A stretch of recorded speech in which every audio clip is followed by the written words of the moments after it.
Audio Jungle.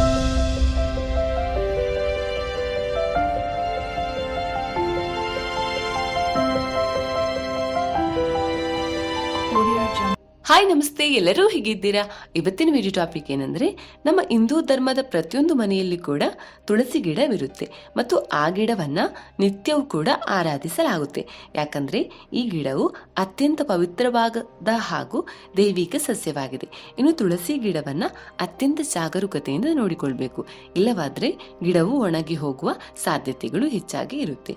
ಇನ್ನು ತುಳಸಿ ಗಿಡವನ್ನ ಲಕ್ಷ್ಮೀ ದೇವಿಯ ಭೌತಿಕ ರೂಪ ಅಂತ ಪರಿಗಣಿಸಲಾಗುತ್ತೆ.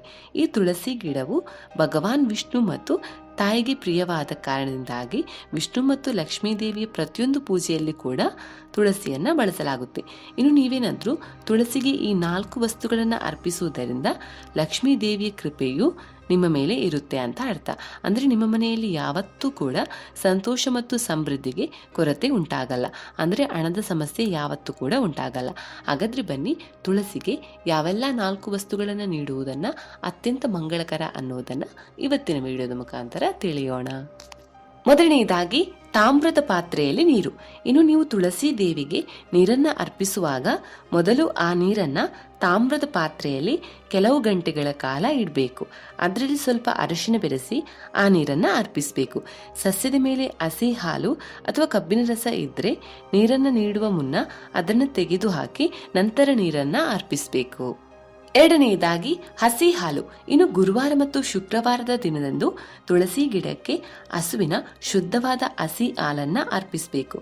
ತುಳಸಿಗೆ ಹಸಿ ಹಾಲನ್ನ ಅರ್ಪಿಸುವುದು ಮಂಗಳಕರ ಅಂತ ಪರಿಗಣಿಸಲಾಗುತ್ತೆ.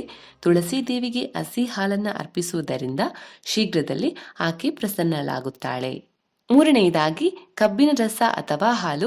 ಇನ್ನು ತುಳಸಿ ಗಿಡಕ್ಕೆ ಹಸಿ ಹಾಲನ್ನ ಮಾತ್ರವಲ್ಲ, ಕಬ್ಬಿನ ರಸವನ್ನ ಅರ್ಪಿಸುವುದು ಕೂಡ ಅತ್ಯಂತ ಮಂಗಳಕರ ಅಂತ ಪರಿಗಣಿಸಲಾಗುತ್ತೆ.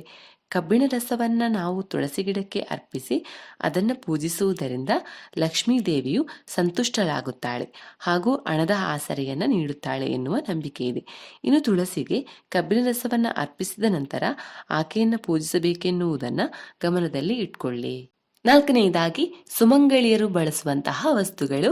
ಇನ್ನು ತುಳಸಿ ದೇವಿಗೆ ಅಥವಾ ತುಳಸಿ ಗಿಡಕ್ಕೆ ಸುಮಂಗಳಿಯರು ಬಳಸುವ ವಸ್ತುಗಳನ್ನು ಅರ್ಪಿಸುವುದನ್ನು ಕೂಡ ಅತ್ಯಂತ ಶುಭ ಅಂತ ಪರಿಗಣಿಸಲಾಗುತ್ತೆ. ತುಳಸಿ ಗಿಡವನ್ನ ಚುನರಿಯಿಂದ ಮುಚ್ಚಿ ನಂತರ ಗಿಡಕ್ಕೆ ಅರಶಿನ, ಕುಂಕುಮ ಮತ್ತು ಗಂಧವನ್ನ ಅರ್ಪಿಸಬೇಕು. ಐದನೆಯದಾಗಿ ತುಪ್ಪದ ದೀಪ. ಇನ್ನು ತಾಯಿ ತುಳಸಿ ಬಳಿ ತುಪ್ಪದ ದೀಪವನ್ನ ಬೆಳಗಿಸಬೇಕು. ತಾಯಿ ತುಳಸಿ ಇದರಿಂದ ಸಂತೋಷಗೊಂಡು ನಿಮ್ಮನ್ನ ಆಶೀರ್ವದಿಸುತ್ತಾಳೆ ಮತ್ತು ಆಕೆಯ ಆಶೀರ್ವಾದದಿಂದ ಲಕ್ಷ್ಮೀ ದೇವಿಯು ನಿಮ್ಮ ಮನೆಯಲ್ಲಿ ನೆಲೆಸುತ್ತಾಳೆ. ಇನ್ನು ಮುಂಜಾನೆ ಮತ್ತು ಸಂಜೆ ಎರಡೂ ಸಮಯದಲ್ಲೂ ಕೂಡ ನೀವು ತುಳಸಿ ಗಿಡಕ್ಕೆ ತುಪ್ಪದ ದೀಪವನ್ನ ಹಚ್ಚಿ ಇಟ್ಟರೆ ಒಳ್ಳೆಯದು.